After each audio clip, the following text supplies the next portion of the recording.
حفاظ کرام، قرآن سامنے تشریف فرما آپ تمام حضرات، السلام علیکم ورحمۃ اللہ وبرکاتہ۔ بڑی دیر سے آپ لوگ اس جنت کے ماحول میں بیٹھے ہوئے ہیں، لیکن یہ ہمارا بیٹھنا اور بیٹھانا بے سود نہیں ہے۔ یقیناً ایسی محفلیں کبھی کبھی ہوتی ہے، لہذا ٹھنڈک ہو یا گرمی ہو،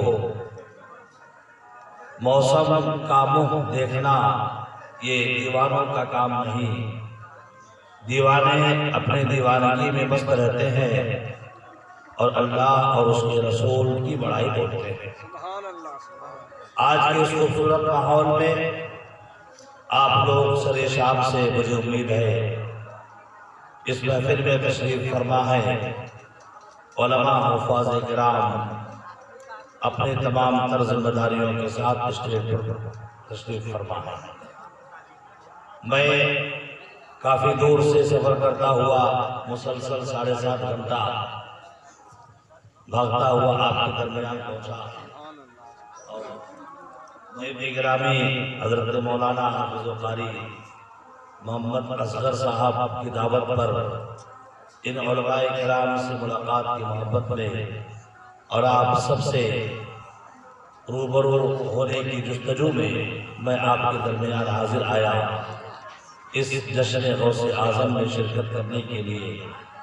اللہ تعالیٰ میرا آنا، آپ کا بیٹھنا، علماء کی کوششوں کاوش کو قبول فرمائے، آمین۔ اس جلسے کو ہمارے لیے، آپ کے لیے ذریعہ مغفرت بنائے، آمین۔ تھوڑی دیر میں آپ کے درمیان حاضر ہوں، اس یقین کے ساتھ کہ جو باتیں آپ کے روبرو پیش کی جائیں گی، آپ کے درمیان رکھی جائیں گی، آپ اسے محفوظ رکھنے کی کوشش کریں گے۔ یقیناً ہمارا ایمان ہے یہ جلسے غوث اعظم ہے، عظمت غوث اعظم کے نام کا جلسہ ہے، اولیاء کرام کی عظمتیں سلامت ہیں تو پھر ہماری عزتیں بھی سلامت ہیں۔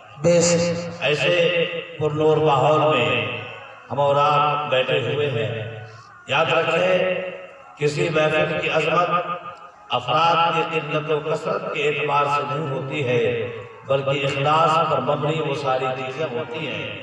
چند لوگ ہوں، مخلص ہوں، جستجو والے ہوں، شریف ہوں، سلیم الطبع ہوں، محفل کے رونق کو سمجھتے ہوں، محفل کے نظم و ضبط کو برقرار رکھنے کا ہنر اور سلیقہ جانتے ہوں، تو محفل مقبول بارگاہ الہی ہوگی، اللہ کے رسول راضی ہوں گے، غوث اعظم دست ولایت سے ہم پر کرم فرمائیں گے۔ تھوڑی دیر میں آپ کے درمیان ہوں، امید ہے آپ سماعت کریں گے۔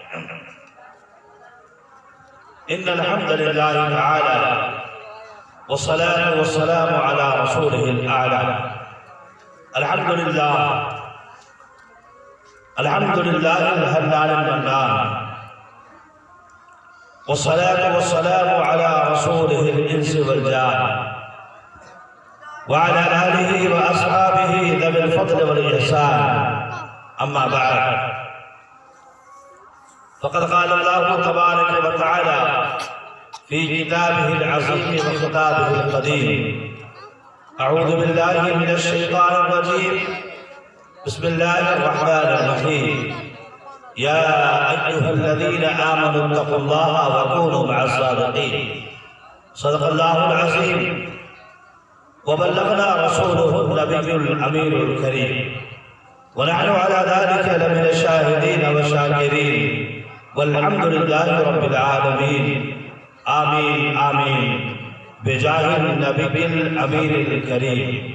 غوث اعظم بمرے بے سر و ساما مدد قبل دی مدد کعبہ ایما مدد بگردابی بلا افتاد کشتی ضعیفان شکست رات پشتی بحق خال عثمان ہارون مدد کریا معین الدین چشتی قادری جمنارے یا غوث عالم میں ظلم دمز شیخ احمد رضا خان قطب عالم میں ظلم حضرات برادران اسلام، اللہ کا شکر ہے کہ اس نے ہمیں اور آپ کو مسلمان بنایا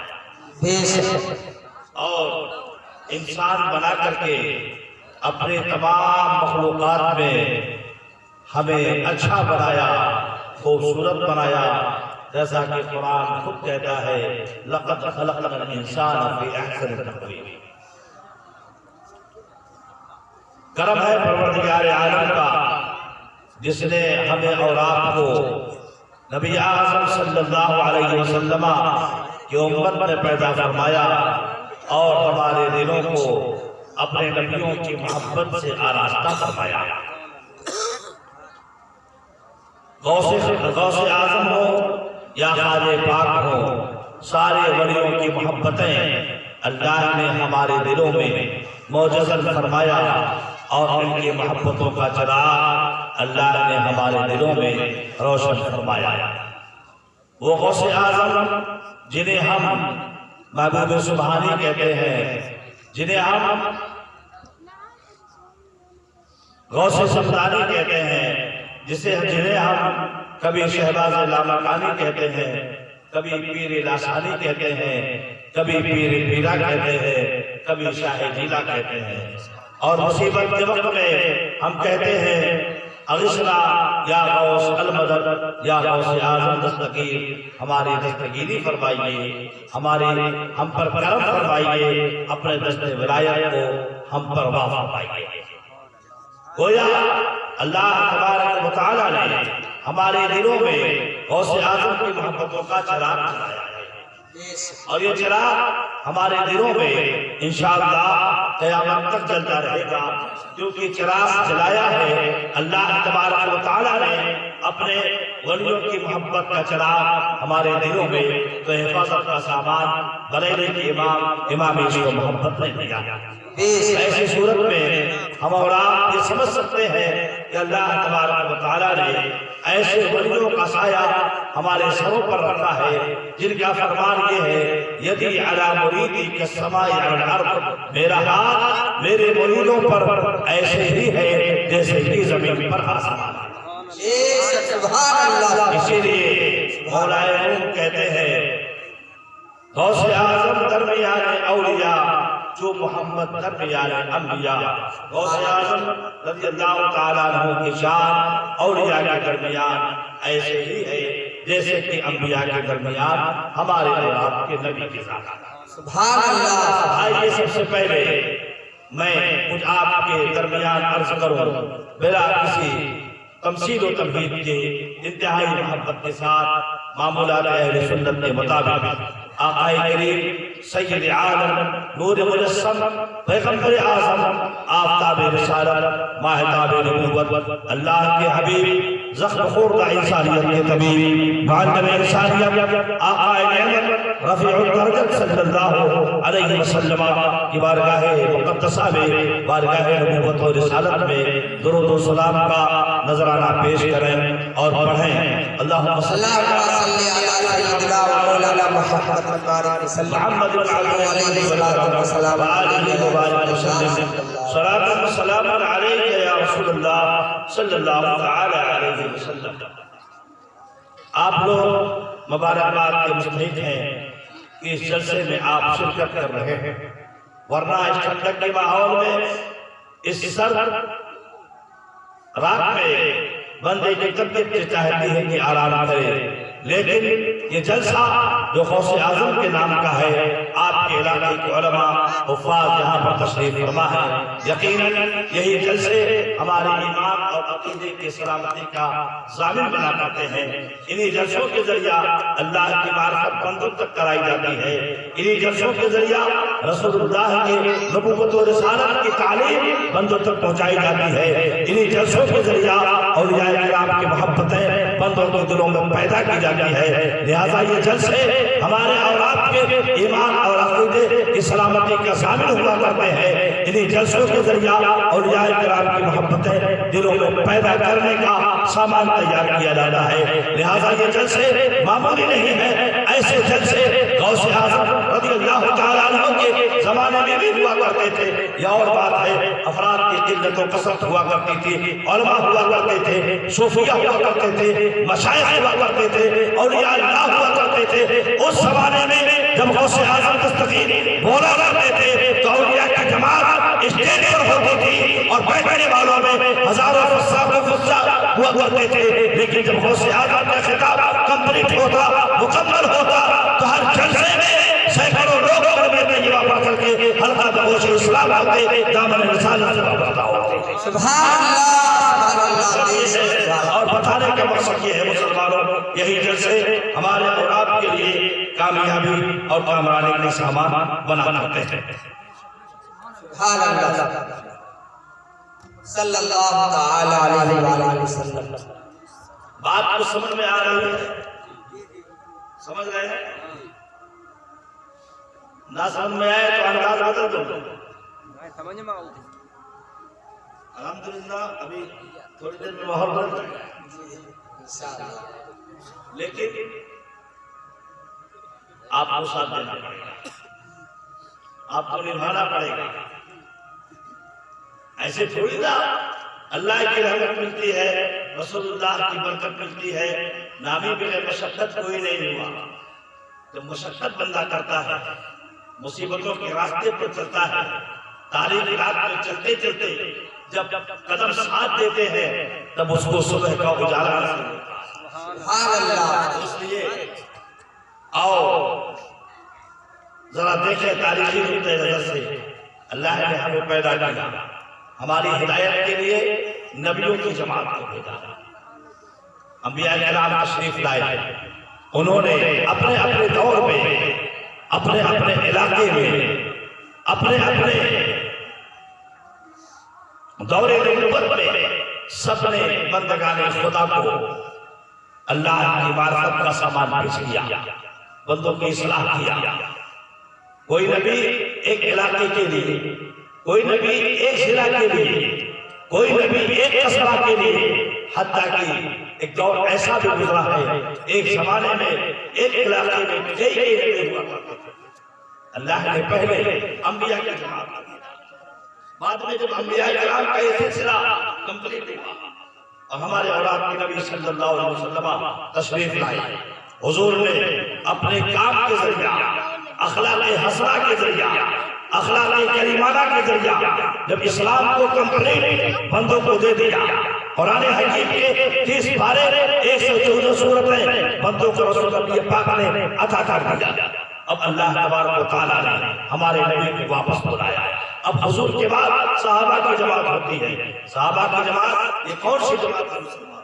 ایسی جماعت کبھی چشم فلک نے دیکھا نہ ہوگا۔ یہ وہ صحابہ کرام ہیں جنہوں نے اپنے نبی کے اشارے پر اپنے تن من دھن کو قربان کیا۔ ایسی جماعت، ایسی جماعت، ایسی جماعت نبی پاک صلی اللہ علیہ وسلم نے تیار کیا۔ یہ صحابہ رشد و ہدایت کا کام کرتے رہے، بندگان خدا کو ضلالت سے نکالتے رہے، گمراہی سے بندگان خدا کو گمراہی سے نکالتے رہے، بت پرستی کے ماحول سے نکال کر کے اللہ کی عبادت گاہ میں لا کر کے کھڑا کرتے رہے۔ اور انہی محبوبان خدا میں صحابہ کرام میں حضرت ابوبکر صدیق کی ذات، جن کے بارے میں آج تبرہ بتا کرتے ہیں، آج لفظ خال کی انتشار کو کم کرنے کی کوشش کرتے ہیں، لیکن دیکھو مسلمانوں، یہاں علماء بیٹھے ہوئے ہیں۔ میں آپ کو بتاؤں نبی پاک صلی اللہ علیہ وسلم کے صحابہ یہ وہ ساتھ ہیں جن کے بارے میں قرآن قیامت تک کہتا رہے گا وَكُلًّا وَعَدَ اللَّهُ الْحُسْنَىٰ، ہر ایک سے اللہ نے جنت کا وعدہ فرمایا۔ سبحان اللہ۔ اللہ نے جنت کا حقدار بنایا ہے، چاہے بڑے سے بڑا صحابی ہو، چھوٹے سے چھوٹا صحابی ہو، ہمیں یہ حق نہیں پہنچتا ہے کسی کی شان میں توہین کرے، کسی کی شان میں تبرہ بکے، کسی کی شان میں بدبختی کرے۔ حضرت ابو سعید خدری رضی اللہ تعالیٰ عنہ ایک حدیث پاک بیان فرماتے ہیں، وہ کہتے ہیں نبی پاک صلی اللہ علیہ وسلم نے ارشاد فرمایا لا تسبوا اصحابی، میرے صحابہ میں سے کسی کو تم لعن طعن نہ کرو، چاہے جو بھی صحابی ہو، 1,00,000 صحابی، 1,24,000 صحابہ کرام میں جو سب سے پہلے نمبر پر ہو، چاہے وہ ہو چاہے مڈل کوالٹی کا صحابی ہو، اس اعتبار سے کہ بعد میں انہوں نے اسلام کو قبول کیا یا آخر میں 1,24,000 نمبر پر ہو، کسی بھی صحابی کو کچھ نہ کہا جائے۔ ہر صحابی قابل تعظیم ہے، ہر صحابی قابل عزت ہے، ہر صحابی کی شان یہ ہے قیامت تک وہ آفتاب ہدایت ہوں گے، قیامت تک وہ آسمان ہدایت کے ستارہ ہوں گے۔ اب چاہے ابو بکر صدیق ہو، چاہے عمر فاروق اعظم ہو، چاہے عثمان غنی ہو، چاہے مولائے کائنات ہو، چاہے حضرت ابو سعید خدری ہو، چاہے عشرہ مبشرہ ہو، یہ سارے کے سارے صحابہ کرام ہمارے لیے، آپ کے لیے، سارے مسلمانوں کے لیے قابل تعظیم ہے۔ ان کی عزت ہونی چاہیے، ان کا احترام ہونی چاہیے، قدر کی نظر سے انہیں دیکھنا چاہیے، اس لیے کہ ان کی تعظیم کرنے میں ہمارا ایمان محفوظ ہے۔ نہیں کریں گے ان کی شان میں توہین کریں گے تو پھر ان کی شان میں توہین کرنا کفر ہے، اسلام کے دائرے سے انسان نکل جائے گا۔ لہذا کسی بھی صحابی کی شان میں توہین کرنا اپنے آپ کو کفر کے میدان میں ڈالنا ہے، کفر کے وادی میں ڈالنا ہے۔ اسی لیے اعلیٰ حضرت امام اہل سنت امام عشق و محبت رضی اللہ تعالیٰ عنہ نے ان غلامان مصطفیٰ کی شان میں جب اعلان کیا تو کہا یا رسول اللہ صلی اللہ علیہ وسلم تیرے غلاموں کا نقش قدم ہے راہ خدا، وہ کیا بھاگ سکے جو یہ سراغ لے کے۔ نعرہ تکبیر، نعرہ رسالت، عظمت غوث اعظم کانفرنس، مسلک اعلیٰ حضرت، نعرہ تکبیر، نعرہ رسالت۔ یہ خدائی بات ہے آپ کے تفہیم کے لیے، آپ کو سمجھنے کے لیے کہ اسلام تشریف لایا، میرے آقا تشریف لائے، صحابہ کی جماعت تیار ہوئی، صحابہ کرام نے نگر نگر ڈگر ڈگر جنگلوں بیابان میں دریا و صحراؤں میں ہر علاقوں میں صحابہ کرام نے کلمہ توحید کی گونج کو بلند کیا، اذانوں کو بلند کیا، کلمہ توحید کو بلند کیا، نبی کی محبتوں کو عام کیا، نبی کی محبتوں کی جلوہ سامانیہ خلق خدا کے دلوں میں پیدا کیا۔ اور آگے بڑھو اور آپ چلتے چلے جاؤ، چلتے چلے جاؤ، حضرت امام حسین کا زمانہ آیا، آپ نے اپنے کردار و عمل سے اسلام کی حقانیت کا اعلان فرمایا، ایمان کے تحفظ کا سامان لوگوں کو دیتے رہے۔ اور آگے آپ جو ہیں امام زین العابدین کا زمانہ آیا، حضرت جعفر صادق کا زمانہ آیا، حضرت امام باقر کا زمانہ آیا، اور آگے چلیں جنید بغدادی کا زمانہ آیا۔ جنید بغدادی نے اپنے زمانے میں رسول اللہ کی سنتوں کو ایسا زندہ کیا، ایسا زندہ کیا، ایسا زندہ کیا کہ جنید بغدادی خود فرماتے ہیں سچا مومن وہ ہے جو نبی پاک کی سنتوں کے خلاف نہ کیا کرے۔ اگر کوئی رسول اللہ کا سچا چاہنے والا ہے تو سنت رسالت کے خلاف کوئی کام نہ کرے۔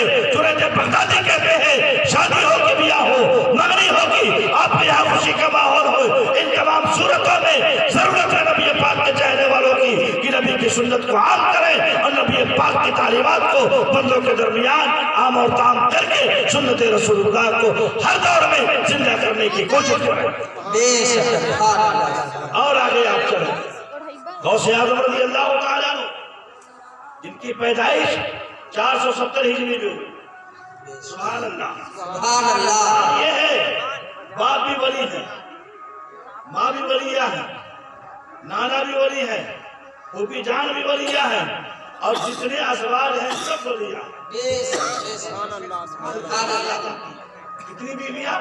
4 بیویاں، سبحان اللہ سبحان اللہ۔ غوث اعظم نے 4 نکاح کیا، اور آپ کے ازواج میں سے ایک بیوی جن کا نام حضرت مومنہ ہے، ان کے بارے میں غوث اعظم رضی اللہ تعالیٰ عنہ کے صاحبزادے حضرت سیدنا عبدالجبار رضی اللہ تعالیٰ عنہ یہ بیان فرماتے ہیں کہ میری والدہ جب کمرے میں جاتی تو کمرہ تاریک ہوتا، کمرے میں روشنی پیدا ہو جاتی۔ یہ کس بلا شبہ غوث اعظم رضی اللہ تعالیٰ عنہ کی برکت ہے۔ بے شک اور غوث اعظم بچپن کے زمانے میں ہے، آپ خود بیان فرماتے ہیں، آپ سے پوچھا گیا کہ آپ کو ولایت کا علم کب ہوا؟ آپ نے سنا ہوگا علماء سے 10 سال کی عمر میں مدرسے میں پڑھنے جاتے ہیں، مکتب میں پڑھنے جاتے ہیں۔ تو غوث اعظم کہتے ہیں جب میں مکتب میں پڑھنے جاتا تو ایک آواز آتی غیب سے، وہ یہ افسحوا لولی اللہ، اللہ کے ولی کے لیے جگہ کشادہ کر۔ بے شک تو بچپن کا زمانہ ہے غوث اعظم کا، اور آپ اپنے بچپن کے زمانے میں ایک قافلہ کو دیکھتے ہیں، ایک ٹیم مسلمانوں کے دیکھتے ہیں کہ لوگ ٹیم بنا کر کے اور اجتماعیت کے ساتھ کہیں جا رہے ہیں۔ معلوم کیا، پتہ چلا تو لوگوں نے بتایا یہ حج بیت اللہ شریف کرنے جا رہے ہیں، خانہ کعبہ کے حج کے لیے جا رہے ہیں، دیار حبیب میں جا رہے ہیں، شہر نبی میں جا رہے ہیں، اس علاقے میں جا رہے ہیں جس علاقے کا حال یہ ہے کہ کعبہ بھی وہی ہے، مدینہ بھی وہی ہے۔ میرے آقا نے توجہ دونوں طرف دیا، مگر جس کو نوازا وہ شہر مدینہ ہو گیا، اور جہاں سے رخصت میرے آقا ہوئے وہاں پر ہمیشہ کے لیے نبی کی یادگار باقی ہے، نبی کی نشانیاں باقی ہے، وہاں کے لوگوں کے ساتھ نبی کی الفتیں باقی ہے۔ چنانچہ وہ غوث اعظم رضی اللہ تعالیٰ عنہ نے بچپن کے زمانے میں دیکھا کہ قافلہ جا رہا ہے۔ آپ کی والدہ بیان فرماتی ہے کہ میرے اس فرزند نے دیکھا تو مجھ سے آرزو کیا کہ میں بھی جاؤں گا۔ ایسے ہوتا نہیں ہے، بچے چھوٹے ہوتے ہیں، باپ موٹر سائیکل لے کے نکلے تو بچے پیچھے پیچھے لگ جاتے ہیں، ابو ہم بھی چلیں گے، بھیا ہم بھی چلیں گے۔ لیکن غوث اعظم جو فقیر، ان کی شان تو ایسی نہیں تھی، ان کا حال تو یہ ہے کہ بچپن کے زمانے میں ایک بیل کے پوچھ کو پکڑ لیا تو آواز آئی الہذا امرتا ام بہذا خلقتا، اے عبد القادر جیلانی کیا اسی لیے تمہیں پیدا کیا گیا ہے؟ کہتے نہیں، اس کے بعد سے پھر میں نے کبھی کھیل کیا ہی نہیں، کبھی کھیل کود میں حصہ ہی نہیں لیا۔ تو کہتے ہیں شیخ عبد القادر جیلانی کہ میں اس قافلے کو دیکھتا ہوں تو تڑپ پیدا ہوتی ہے، اور دھول اڑ رہی تھی، میں نے دھول کو اڑتے ہوئے دیکھا۔ پھر کہتے ہیں شیخ عبد القادر جیلانی بغدادی رضی اللہ تعالیٰ عنہ خود بیان فرماتے ہیں کہ بچپن کا زمانہ ہے، میں نے اس قافلے کو جاتے ہوئے دیکھا، والدہ سے کہا میں بھی جاؤں گا، ماں نے کہا بیٹا ابھی نہیں، اللہ نے جب مقدر میں لکھا ہوگا تو تم جانا۔ لیکن اللہ تعالیٰ نے غوث اعظم کو اس شان کا بنایا کہ آپ سے پہلے جتنے اولیاء کرام ہوئے سب نے غوث اعظم کی آمد کی خبر دیا۔ بے شک سبحان اللہ۔ اسی لیے مولا روم نے کہا نا غوث اعظم درمیان اولیاء جو محمد درمیان انبیاء، میرے آقا کے تشریف لانے سے پہلے سارے انبیاء کرام نے حضور کی آمد کا اعلان کیا تھا، حضور کی آمد کی خوشخبری دیا تھا۔ میرے آقا تشریف لائیں گے، نبی آخر الزماں تشریف لائیں گے، پیغمبر انسوجا تشریف لائیں گے۔ تو جس طرح سے میرے آقا کے آمد سے پہلے سارے نبیوں نے آقا کی آمد کا خطبہ پڑھا، آقا کی آمد کی خبر دیا، اسی طریقے سے غوث اعظم کے تشریف لانے سے پہلے آپ سے پہلے جتنے اولیاء کرام آئے سب نے غوث اعظم کے آنے کی بشارت دیا، غوث اعظم کے آنے کی خوشخبری دیا۔ اسی لیے حضرت علامہ عز الدین بن سلام رضی اللہ تعالیٰ عنہ بیان فرماتے ہیں کہ کسی ولی کی عظمتیں، کرامتیں اور شرافتیں ہم تک ایسی نہیں پہنچی ہیں جیسی شرافتیں اور کرامتیں اور عظمتیں شیخ عبد القادر جیلانی کی ہم تک پہنچی ہیں۔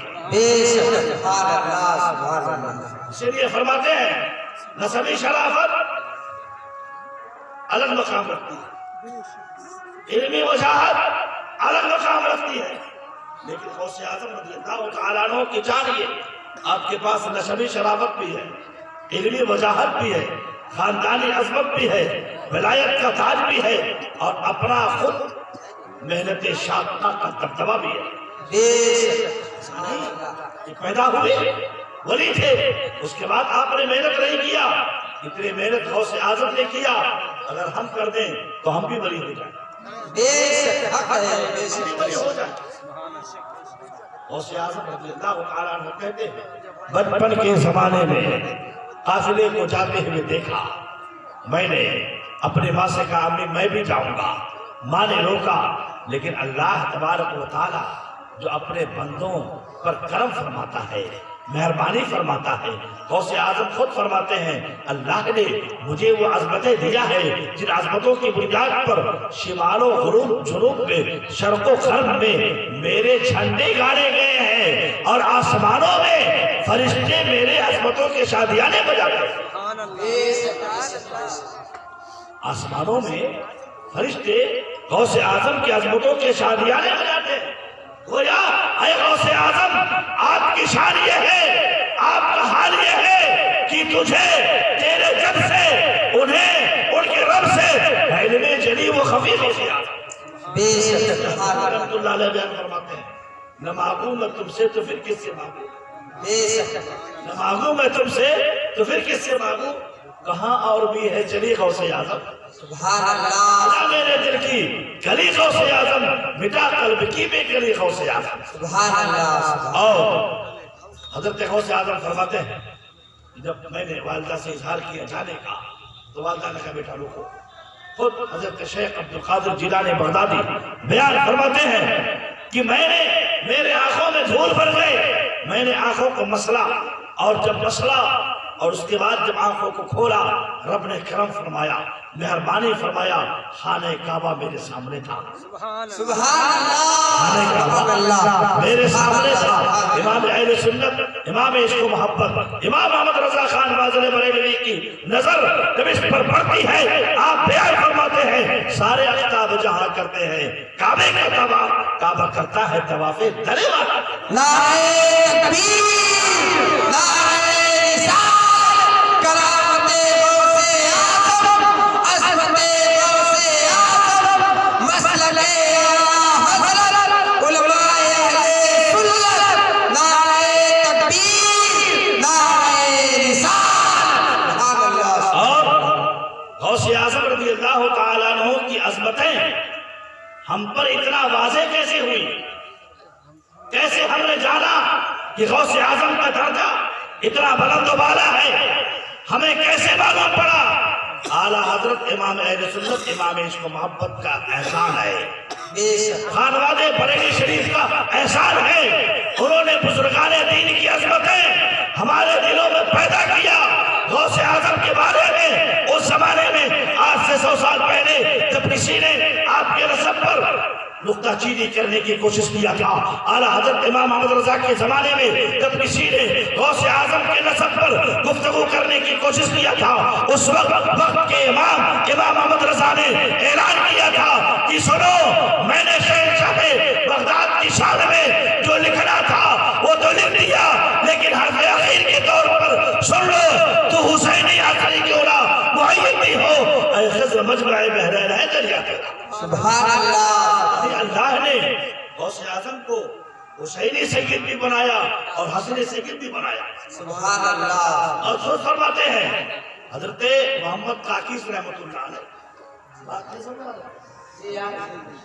حضرت محمد کاکیز رحمت اللہ علیہ جو غوث اعظم سے پہلے بغداد کے غوث تھے، غوث کا قطبیت کے درجے پر قائم تھے، آپ فرماتے ہیں میری نگاہ دیکھ رہی ہے کلو دی کی یسیح و ویسکت الا دیر کا یا عبد القادر جیلانی، ہر مرغ بولتا ہے اور بول کر چپ ہو جاتا ہے، لیکن اے عبد القادر جیلانی آپ کا مرغ قیامت تک بولتا رہے گا۔ سبحان اللہ۔ یہ اسی فرمان کی نشانی ہے، یہ اسی کی علامتیں ہیں کہ غوث اعظم کہاں پیدا ہوئے اور گیسو کی خوشبو کہاں ہے، گیسو کی خوشبو کہاں ہے، رمق اور چمک کہاں ہے، دمک کہاں ہے، عشاق کہاں بیٹھے ہیں، کیوں آخر ایسا ہے؟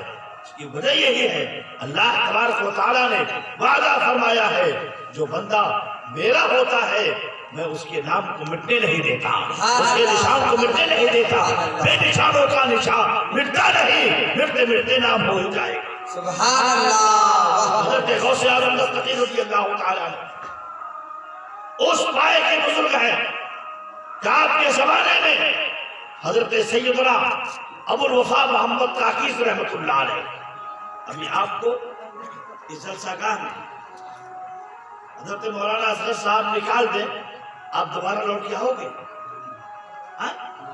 کہیں گے امام صاحب نے جلسے سے نکال دیا، مولانا صاحب نے جلسے سے بھگا دیا، صدر جلسہ نے جلسے سے نکال دیا، اب میں اس جلسے میں نہیں جاؤں گا۔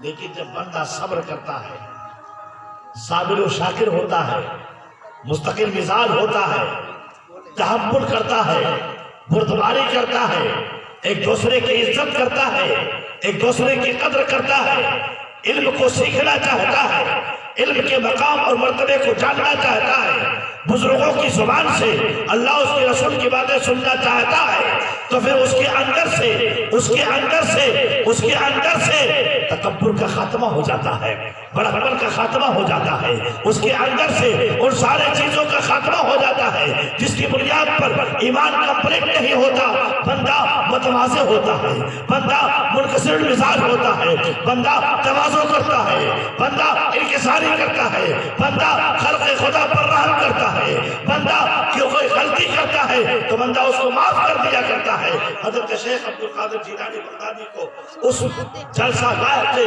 2 بار نکالا گیا۔ کتنی بار؟ 2 بار نکالا گیا۔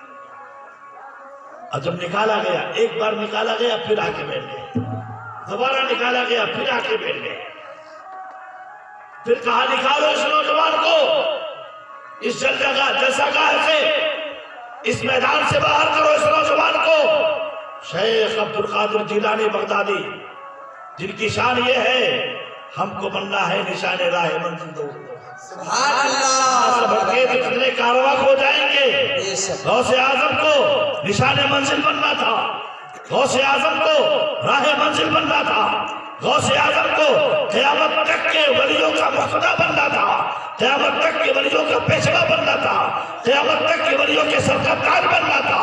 اس لیے غوث اعظم نے بھرے مجمع میں صبر کیا، اور ایسا صبر کیا کہ تیسری بار آ کر کے محفل میں بیٹھے تو تقریر کرنے والے شیخ، وقت کے قطب، ولایت کے تاجدار کھڑے ہو جاتے ہیں، اس نوجوان کو میرے پاس لاؤ۔ سبحان اللہ، سبحان اللہ اس نوجوان کو میرے پاس لاؤ۔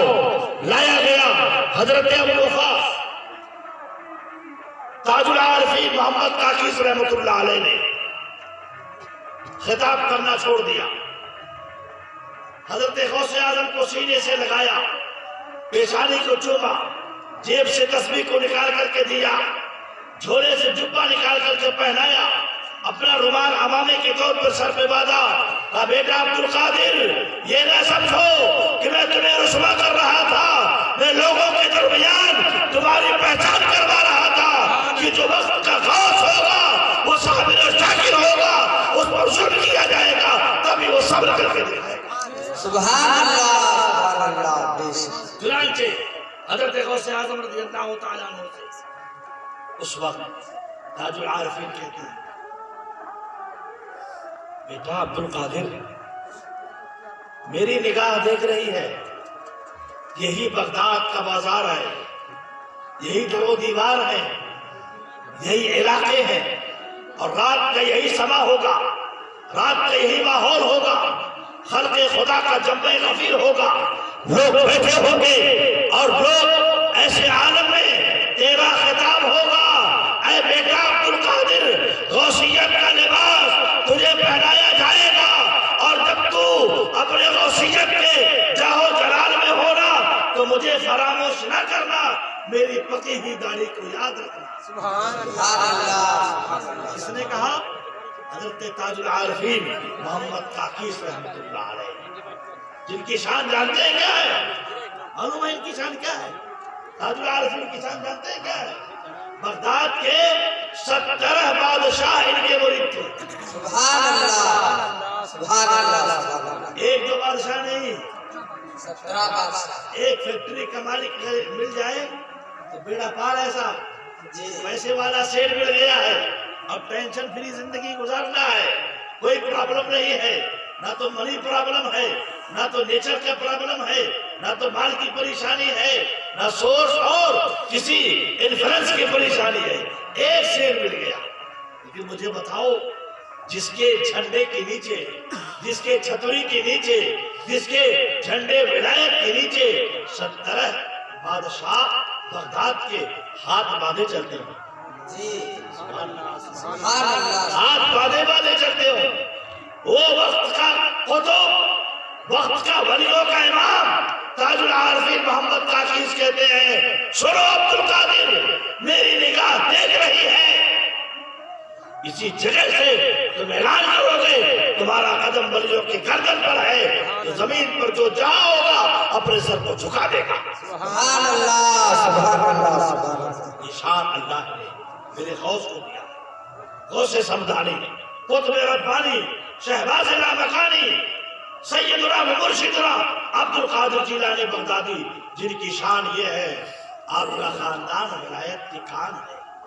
سبحان اللہ، سبحان اللہ، آپ کے خاندان میں ہر زمانے میں ولی پیدا ہوئے، سبحان اللہ۔ ہر زمانے میں۔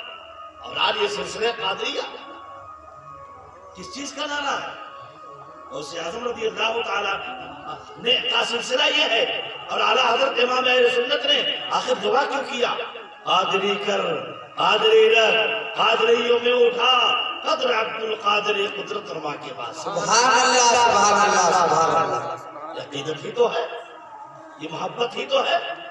اولیاء کرام کی محبت ایمان کی سلامتی کا سامان ہے۔ جس کے دل میں ولی کی محبت نہیں، اس کا دل شیطان کی آماج کا بن جائے گا۔ جو اس لیے کی زمین پر جو امن و امان باقی ہے، اللہ کے اولیاء کا کرم ہے، اولیاء کرام کی مہربانیاں ہیں۔ ہمارا ملک ہندوستان، اس کا گوشہ گوشہ اولیاء کرام سے آباد ہے۔ جب تک وہ زمین پر رہے، اللہ تعالیٰ ان کے فیض سے خلق خدا کو فائدہ دیتا تھا۔ آج وہ زمین کے اندر ہے، تب بھی ہمارے علاقے فیض آباد سے قریب چلے جاؤ، کچوچا شریف ہے، بغدوں میں سمرا جلوہ بار ہے، جب تک وہ حیات میں رہے، کیا مسلمان، کیا کافر، کیا مشرک، کیا یہودی، کیا نصرانی، کیا مجوسی، سب کو صحت مل رہی ہے، شفا مل رہی ہے، برکت مل رہی ہے۔ اور آج جب بغدوں میں سمرانی مزار شریف کے اندر ہے، تو میرا تفریق مذہب و ملت ہر ایک کا چڑیل بھی چھوٹتا ہے، بدھ بھی چھوٹتا ہے، فریب بھی چھوٹتا ہے، جناتوں کو قید کر لیا جاتا ہے۔ اور جب بغدوں میں سمرانی پکڑتے ہیں جنات کو، تو بہت تیز چلاتا ہے۔ کبھی جائیے وہاں، چلاتا ہے، نام بگاڑ کر کے بلاتا ہے۔ اور یہی نہیں، میرے دارالشریعہ نے بھی کچھ جناتوں کو قید کیا تھا۔ سبحان اللہ، سبحان اللہ، سبحان اللہ، سبحان اللہ۔ اور یہ 2009 کی بات ہے، میں اس وقت کرناٹکا میں تھا، ہبلی شہر میں۔ حضور تاج الشریعہ رحمۃ اللہ علیہ تشریف لائے، میرے مدرسے میں حضرت کا قیام تھا۔ دوسرے دن وہیں سے قریب بلاری ایک گاؤں ہے، وہاں پر ایک مسجد ایک شیخ صاحب نے بنائی تھی، مسجد یاسمین، درویش شیخ نے بنائی تھی، اکیلے پیسے سے، اکیلے کی لاگت سے۔ آج پریزنٹ ٹائم میں 25 آدمی ڈیلی اس میں کام کرتے ہیں۔ لائبریری بھی ہے، مدرسہ بھی ہے، دارالفتہ بھی ہے، دارالقضا بھی ہے، روت ہلال کے سارے مسائل حل کرنے کا ضابطہ بھی ہے۔ انہوں نے یہ تمنا کیا تھا اس مسجد کا افتتاح حضور تاج الشریعہ شہزادے اعلیٰ حضرت سے کروانا۔ سبحان اللہ، سبحان اللہ، سبحان اللہ۔ تو وہ جنات والی بات میں نے رات میں دیکھا، جی، اور جب دیکھا تو میں بالکل حواس باختہ ہو گیا۔ اے اللہ، یہ کیا معاملہ ہے؟ سب سو رہے ہیں، رات کے تقریباً 2:30 پونے 3 بج رہے ہیں، اور تاج الشریعہ خود لوٹا لیتے ہیں اور جاتے ہیں استنجا خانے سے آتے ہیں، اس کے بعد وضو کرتے ہیں، وضو کرنے کے بعد دروازہ حرام سے بند کرتے ہیں، اور بند کرنے کے بعد کمرے میں بیٹھ جاتے ہیں۔ اب دھیرے دھیرے آوازیں آ رہی ہیں، پڑھتا کیوں نہیں، پڑھتا کیوں نہیں، بولتا کیوں نہیں، بولتا کیوں نہیں۔ صبح کے وقت میں نے حضرت کے داماد حضرت مفتی نہیں وہ نام نہیں یاد آ رہا اس وقت حضرت کے ساتھ رہا کرتے تھے، اس وقت ذہن میں نہیں ہے، ان کا انتقال ہو گیا، مفتی شعیب صاحب مفتی شعیب صاحب جی ان سے میں نے صبح کے وقت ذکر کیا، کہا حضرت یہ کیا معاملہ تھا؟ کہا آپ جانتے ہیں؟ میں نے کہا نہیں۔ کہا حضرت رات کے وقت کا تھوڑا ٹائم جناتوں کو دیا کرتے ہیں، سبحان جو اللہ اس میں خبیث ہوتے ہیں ان کو صحیح کیا کرتے ہیں، اور جو اس میں درست ہوتے ہیں ان کو تعلیم دیا کرتے ہیں، سمجھایا کرتے ہیں، سمجھایا کرتے ہیں۔ تو میں جو عرض کر رہا تھا، یہ اللہ تبارک و تعالیٰ نے اس خاندوانے کو وہ مقام دیا، وہ رفعتیں دیا، وہ عظمتیں دیا کہ 100 سال پہلے اعلیٰ حضرت امام اہل سنت سے لے کر کے تا ہروز جو سلسلہ عقائد کی درستگی کا، علم کی جولانیت کا، اولیاء کرام سے لوگوں کو جوڑنے کا اور لوگوں کے دلوں میں اولیاء کرام کی محبت پیدا کرنے کا اس خانوادے نے کیا ہے، جن کے بارے میں بعض نادان یہ کہا کرتے ہیں اس خانوادے سے سادات کرام کا ادب نہیں سکھایا جاتا، نادانی ہے، یہ کم عقلی ہے۔ اس خانوادے نے تو قیامت تک کے لوگوں کو سادات کرام کا ایسا سبق سکھایا، احترام کرنے کا، سادات کرام کا، اس کے احترام کا ایسا سبق سکھایا، ایسا درس دیا کہ قیامت تک لوگ کہتے رہیں گے تیری نسل پاک میں ہے، بچہ بچہ نور تو ہے عین نور تیرا سب زمانہ۔ نعرے تکبیر، نعرے رسالت، عظمت غوث اعظم کانفرنس، مسجد اعلیٰ حضرت، نعرے تکبیر، نعرے رسالت۔ اعلیٰ حضرت امام اہل سنت رضی اللہ تعالیٰ عنہ نے غوث اعظم رضی اللہ تعالیٰ عنہ کی شان میں جو باتیں لکھی ہیں وہ دیکھنے کے بعد طبیعت مچل جاتی ہے اور عشق غوث اعظم زیادہ ہوتا ہے۔ کیوں؟ اگر حضرت غوث اعظم سے اس خانوادے کو کسی طرح کی کوئی عداوت ہوتی، کوئی دوری ہوتی اور کسی طرح کا لگاؤ نہ ہوتا تو کیا ضرورت تھی حضرت اعلیٰ حضرت امام اہل سنت کو یہ کہنے کی اے غوث اعظم آپ کی شان تو یہ ہے، آپ کی شان تو یہ ہے، میرا ایمان کہتا ہے کہ آپ کو اللہ نے اتنا بڑا درجہ دیا، اتنا بڑا مقام دیا کہ آپ تو آپ ہیں، آپ کے دروازے کی قدم بوسی، اگر آپ کے دروازے کو چومنے کا اگر موقع مل جائے، آپ کے دروازے کو بوسہ دینے کا اگر ٹائم مل جائے تو اعلان کرتے رہیں گے تر سے در سے سب سے ہے مجھ کو نسبت، میری گردن میں ہے دور کا ڈورا تیرا۔ اور وہی حدیث نعمت کے طور پر اعلان فرماتے ہیں کہ جب غوث اعظم کی محبت کا پٹا گلے میں پڑ جاتا ہے تو پھر شادی ہو جاتی ہے، میری قسمت کی قسم کھائیں سگانے بغداد ہند میں رہ کے بھی دیتا رہوں پیرا کے۔ سبحان اللہ، سبحان اللہ۔ اعلیٰ حضرت امام اہل سنت نے ہمارا رشتہ بارگاہ غوث اعظم سے جوڑا ہے، سبحان اللہ۔ اور ایسا جوڑا ہے کہ اپنے سلسلے میں ہمیشہ یہ پڑھا جاتا رہے گا، ان کے سلسلے میں قادری کر، قادری رکھ، قادریوں میں اٹھا قدر عبد القادر قدرت الماکی۔ سبحان اللہ، سبحان اللہ۔ قادری کیا ہے؟ غوث اعظم کا سلسلہ۔ اور آج بعض نادانوں کو ان سارے چیزوں پر اعتراض ہوتا ہے، اللہ اس کے رسول کو چھوڑ کر تیسرے کیوں؟ یہ نادانی ہے، یہ کم عقلی ہے، کم ظرفی ہے۔ میں آپ کو بتاؤں حضرت غوث اعظم کے زمانے میں بڑے بڑے اولیاء کرام موجود تھے، جیسے حضرت حماد نباس، حضرت ابو سعید مخزومی اور اس کے علاوہ اور اولیاء کرام۔ لیکن آج اس زمانے میں ہم کافی، غوث اعظم کا زمانہ 5ویں صدی ہے، ہمارا زمانہ 15ویں صدی ہے، کتنا فرق ہے؟ 1000 سال کے بعد ہم لکھیم پور کے سندرون گاؤں میں بیٹھ کر کے آج غوث اعظم کے نام پر 1000 سال ہو گئے۔ لیکن یہ بتاؤ کیا غوث اعظم کی شہرت کو کبھی گہن لگا؟ شہرت کبھی کم ہوئی؟ 11ویں شریف بند ہو گئی، خواجہ کی چھٹی بند ہو گئی، اب تو اور تیزی پہ ہے، اور تیزی پہ ہے، اور عروج پہ ہے۔ میری نگاہیں جگہ جگہ دیکھتے ہیں ہم لوگ، چونکہ پورے ملک میں جاتے ہیں، ادھر ادھر جاتے ہیں، جلسے جلوس میں، تقریر میں، سب جگہ دیکھتے ہیں جہاں پہلے ایک بنتا تھا اب 10 بننے لگا، اور جہاں پہلے ایک جلسہ ہوتا تھا اب سال میں کئی کئی جلسے ہونے لگے۔ اللہ سلامت رکھے ان علماء کرام کو، ان کی خدمتیں کیا کریں آپ، اس لیے کہ جب پھنسو گے تو کہاں جاؤ گے؟ کہاں جاؤ گے؟ فیض آباد آؤ گے؟ کہاں جائیں گے؟ یہی لوگ کچھ تو چلے گئے، چونکہ رات زیادہ ہو گئی ہے، 11:15 بج رہے ہیں۔ بہرحال میں کیا عرض کر رہا تھا، غوث پاک رضی اللہ تعالیٰ عنہ کے زمانے میں بہت سارے اولیاء کرام، آج یہ نادان کہتے ہیں کیا ضرورت ہے ان کے دامن کو پکڑنے کی؟ ہم کہتے ہیں ضرورت ہے۔ قرآن کہتا ہے کونوا مع الصادقین، سچوں کے ساتھ رہو۔ سچے کون ہیں؟ یہ ہے جو گاؤں گاؤں پھرتے ہیں، نہ نماز ہے، نہ پاکی ہے، نہ صفائی ہے، نہ کچھ ہے، نماز ہے تو بس اللہ بچائے، اللہ حفاظت کرے، ایسوں سے بچائے، اس لیے کہ بے عشق محمد جو تبلیغ کرتے ہیں، عشق اثردار نہیں ہوتی، وہ شیطان کا مسخرہ بن جاتا ہے۔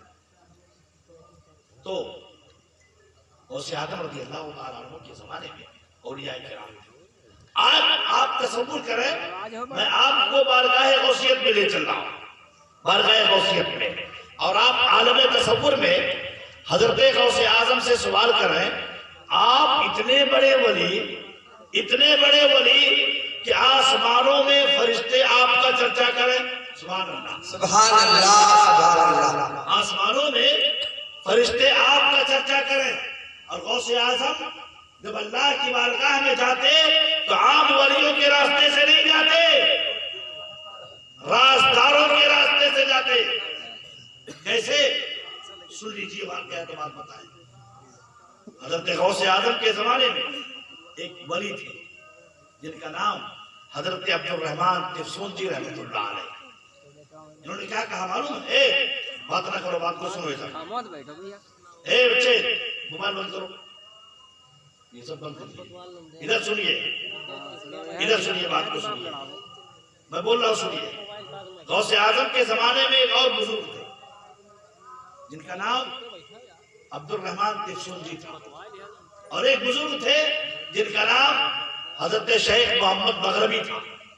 اس زمانے میں غوث اعظم کو شیخ المشرق کہا جاتا اور ان کو شیخ المغرب کہا جاتا۔ تو حضرت عبد الرحمن تفسونجی انہوں نے سوچا میں بہت بڑا ولی ہوں، اعلان کیا انا بین الاولیاء کالقرقی فی الطیور، میری شان اولیاء کے درمیان ایسے ہی ہے جیسے کہ سارس پرندہ پرندوں کے درمیان ہوتا ہے۔ سارس جانتے ہیں پرندوں کے درمیان سب سے اونچا ہوتا ہے، ندی نالے کے پاس تالاب میں ملتا ہے، چھوٹی چھوٹی مچھلیوں کو کھاتا ہے، اس کا یہ حصہ بہت بڑا ہوتا ہے، وہ پرندوں کے درمیان اگر رہے تو سب سے اونچا دکھتا ہے۔ تو اس وقت کے ولی نے کہا، کیا کہا؟ میری شان اولیاء کے درمیان ایسے ہی ہے جیسے کہ سارس پرندے کی شان تمام پرندوں کے درمیان۔ اور اسی محفل میں ایک غوث اعظم کا مرید بیٹھا تھا۔ غوث اعظم کا مرید بڑے جلالی ہوتے ہیں، یہ بھی جان لیجیے، جو پکے مرید ہوتے ہیں، جو ٹنگے اٹھے برداشت نہیں کرتے ہیں لوگ،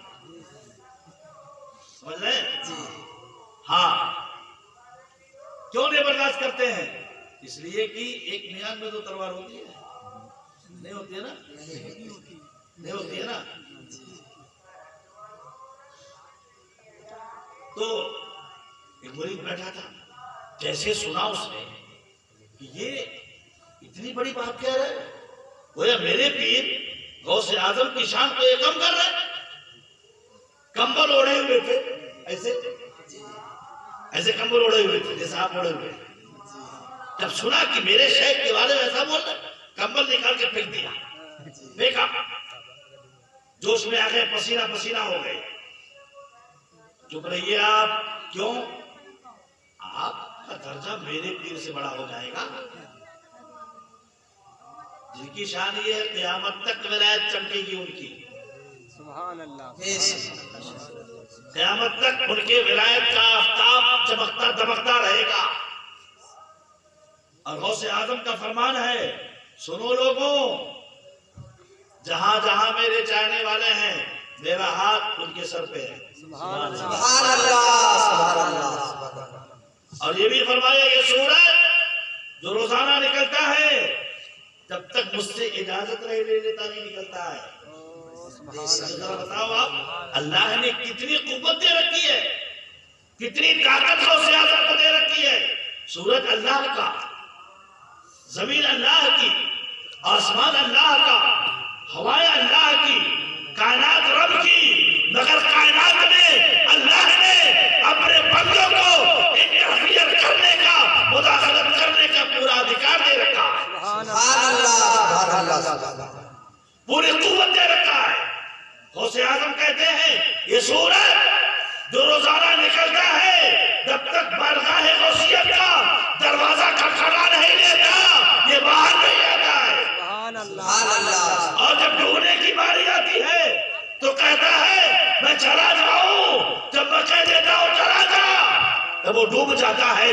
پھر صبح کے وقت جب نکلنا ہوتا ہے بارگاہ غوثیت سے اجازت لیتا ہے. سبحان بے شک. اللہ. سبحان اللہ. سبحان اللہ. سبحان اللہ اللہ. کا اجازت غوث اعظم دے. کیوں؟ میرے رب نے وہ پاور دے رکھا ہے. اے عبد القادر یہ میری ساری چیزیں ہیں، یہ سمندر بھی میری، میرا یہ نہریں بھی میری، یہ ساری چیزیں بھی میری ہے تو میری، مگر مداخلت تم کرو گے. سبحان اللہ. بے شک. چاہے وہ 40 سال کا پرانا مردہ ہو یا 12 سال کی ڈوبی ہوئی کشتی ہو. سبحان اللہ. سبحان اللہ. سبحان اللہ. یہ سب ہوئے ہیں مگر مداخلت کرنے کا مکمل تمہیں اختیار ہے. اس لیے غوث اعظم فرماتے ہیں تقدیر کی 3 قسمیں ہوتی ہیں، یاد رکھیے گا. ایک آپ کو سمجھانے کے لیے، ایک تقدیر وہ جو اپنی دعا سے بدلتی ہے، دوسری تقدیر وہ جو محبوبان خدا کی دعا سے بدلتی ہے، تیسری تقدیر وہ جو نہیں بدلتی. یہ تیسرے نمبر کی تقدیر جو نہیں بدلتی ہے اسے قضائے مبرم کہتے ہیں. غوث اعظم کہتے ہیں جب میں دعا کرتا ہوں اللہ قضائے مبرم کو تبدیل کرتا سبحان ہے. اللہ. سبحان اللہ. سبحان اللہ. تیسرے نمبر کی تقدیر جو نہیں بدلتی، غوث اعظم کہتے ہیں جب میں دعا کرتا ہوں میرا رب اس کو بدل دیا کرتا. سبحان اللہ. سبحان اللہ. واقعہ یاد آ گیا حضرت مجدد الفسانی کا. ان کے 2 بیٹے تھے. دونوں بیٹوں کو پڑھانے کے لیے حضرت مجدد الفسانی نے ایک استاد متعین کیا تھا. استاد ڈیلی آتے قرآن پڑھاتے بچوں کو تعلیم دیتے چلے جاتے. ایک دن حضرت مجدد الفسانی نے اپنے دونوں بچوں سے کہا بیٹا جن کے پاس تم قرآن پڑھ رہے ہو نا، میں نے دیکھا ہے ان کی قسمت میں سعادت نہیں شقاوت لکھی ہے. اللہ اکبر. یعنی بدبختی لکھی ہے. کیا لکھی ہے؟ بدبختی لکھی ہے، شقاوت لکھی ہے. اب بچوں نے اپنے استاد سے کہا ہوتا نہیں ہے ٹیچر میں اسٹوڈنٹ میں بڑا لگاؤ ہوتا ہے، وہ چیزیں جو ٹیچر کے فائدے کی ہوتی ہے اسٹوڈنٹ اس کو بتا دیا کرتے ہیں. چنانچہ حضرت مجدد الفسانی کے دونوں بچوں نے اپنے استاد سے بتایا، کہا حضور ابو نے ایسا بتایا. مجدد الفسانی کے قول کے مطابق وہ استاد سوچنے لگے. جب جانے لگے کہ بیٹا ادھر آؤ، تمہارے ابو سے کہہ دے جہاں شقاوت لکھا ہوا دیکھا ہے کہہ دو دعا کر دیں وہ شقاوت سعادت میں تبدیل ہو جائے. سبحان اللہ. سبحان اللہ. سبحان اللہ. وہ شقاوت سعادت میں تبدیل کی. عقیدہ بھئی ہمارا عقیدہ کیا ہے؟ مخدوم سمنانی ہمارے مشکلات کو دور کرتے ہیں، داتا لاہوری ہماری پریشانی کو دور کرتے ہیں، خواجہ اجمیری اللہ کی عطا سے ہماری جھولی کو بھرتے ہیں اور اتنا بھرتے ہیں اجمیر کی نگری میں ہم جتنا خرچہ کرتے ہیں گھر آنے سے پہلے اس کا ڈبل ہمارے پاس جمع ہو جاتا ہے. سبحان اللہ. سبحان اللہ. سبحان اللہ. جاتے جاتے کان میں کہا بچوں باپ سے کہہ دینا بھیا اس پڑھانے والے استاذ کا بھی عقیدہ یہ تھا کہ اگر میں شقی بدبخت ہوں تو کیا ہوا ایک اللہ کے ولی کے دروازے پر ٹیوشن پڑھانے جایا کرتا ہوں سبحان وہ اللہ دعا کر دیں گے اللہ بدل دے گا شقاوت کو سعادت میں تبدیل کر دے گا چنانچہ جب وہ چلے گئے دونوں بچوں نے اپنے باپ کو جدت الفسانی سے کہا ابا حضور ایسا وہ کہہ گئے اب انہوں نے وضو کیا نماز نفل پڑھا اور دعا کرنا شروع کیا سبحان اللہ سبحان اللہ تفریح الخاطر ایک کتاب ہے اس میں پورا واقعہ ذکر ہے تو دعا کرنا شروع کیا اللہ نے لوح محفوظ کو ان کے سامنے کر دیا مجدد الفسانی کی لوح محفوظ نگاہوں کے سامنے دیکھ لو اس کے نام کے ساتھ شقاوت لکھی ہے اور یہ قضائے مبرم کے طور پر بدلے گی نہیں بدلے گی نہیں مجدد الفسانی نے کہا اچھا اے اللہ میری دعا سے نہیں بدلے گا تو کیا ہوا میرے پاس تیرے وہ بندے بھی ہیں سبحان اللہ سبحان اللہ جن کی برکت سے تو نے نہ جانے کتنوں کو نیک بخت بنا دیا سبحان اللہ بختوں کو نیک بخت بنا دیا نہ جانے کتنے گزشتگان راہ کو راہ ہدایت پر تو نے قائم کر دیا اے پروردگار عالم تجھے واسطہ ہے غوث سمدانی کا تجھے واسطہ ہے شیخ عبد القادر جیلانی کا تجھے واسطہ ہے حضرت عبداللہ صوبعی کے نواسے کا تجھے واسطہ ہے ابو صالح جنگی دوست کے بیٹے کا تجھے واسطہ ہے ام الخیر فاطمہ کے بیٹے کا حضرت عائشہ کے بھتیجے کا اے پروردگار عالم اگر عبد القادر جیلانی غوث اعظم ہے اور تیرا مقرب ہے ان کے وسیلے سے میرے بچوں کے استاد کی شقاوت کو سعادت میں تبدیل فرما دے سبحان اللہ سبحان اللہ اب تھوڑی دیر میں جب دیکھا سبحان اللہ سبحان اللہ شقاوت سعادت میں تبدیل ہو گئی سبحان اللہ شقاوت سعادت میں تبدیل ہو گئی اب حضرت مجدد الفسانی نے اپنے گھر پہ اسی دن میلاد شریف کا پروگرام رکھا سبحان اللہ سبحان اللہ سبحان اللہ میلاد شریف کا پروگرام رکھا اور علماء کو دعوت دیا ان کو بھی بلایا جو بچوں کے استاد تھے کہا سنیے اللہ نے آج آپ کو بہت بڑی نعمت دیا ہے یہ محفل رسول اللہ کے نام کی ہے اور میرا ایمان ہے غوث اعظم کی جلوہ باریاں ہوں گی ان کی نگاہ توجہ ہوگی ان کا کرم ہوگا سنیے آج آپ کی شقاوت سعادت میں تبدیل ہوئی ہے اللہ نے آپ کو بدبختوں کی جماعت سے نکال کر کے نیک بختوں میں شامل کیا ہے اسی خوشی میں یہ محفل ہے آئیے آپ کو سہرا پہنایا جائے گا آپ کو پھول پہنایا جائے گا آپ کو سلام باندھا جائے گا اور آپ کی زبان سے تقریر کروائی جائے گا نعرہ تکبیر نعرہ رسالت نعرہ رسالت عظمت غوث اعظم کا فیض کرامت غوث اعظم مسلک اعلیٰ حضرت نعرہ تکبیر نعرہ رسالت بات سمجھ میں آ رہی ہے حضرت غوث اعظم کی پھوپھی جان حضرت سیدہ عائشہ جب کبھی اہل بغداد کو ضرورت پڑتی بارش نہیں ہو رہی کھیت سوکھ رہے کہاں چلو ان کے خاندان کوئی بزرگ مل ہی جائے گا ان سے دعا کروائے اسی طرح سے جب عرب میں قحط سالی آتی مصیبت کا دور ہوتا تو تمام سرداران مکہ کہاں آتے حضور کے دادا عبد المطلب کے پاس آتے بے شک سبحان اللہ عبد المطلب دعا کرتے بعد میں جب ان کا انتقال ہو گیا میرے آقا ابو طالب کے ساتھ تھے اس وقت بھی لوگ آئے ابو طالب نے کیا کیا میرے آقا کو لیا اور لے کر کے گئے مقام ملتزم کے پاس جو بالکل جسٹ حجر اسود سے جیسے مڑیں گے بائیں ہاتھ پہ ہے ایک طرف مقام ابراہیم ہے اور دوسری طرف مقام ملتزم ہے. مقام ملتزم وہ جگہ ہے جہاں پر اللہ کے سینکڑوں فرشتے طواف کرنے والوں کے حق میں ہر وقت دعا کرتے رہتے ہیں. اس لیے فرمایا گیا جب بھی خانہ کعبہ کا طواف کرو مقام ملتزم آئے تو وہاں سے لپٹ کر کے چمٹ کر کے رویا کرو. سبحان اللہ. سبحان اور یہ اللہ. بھی رہے خانہ کعبہ کی برکت. کتنا بھی چھوٹے قد کا آدمی جائے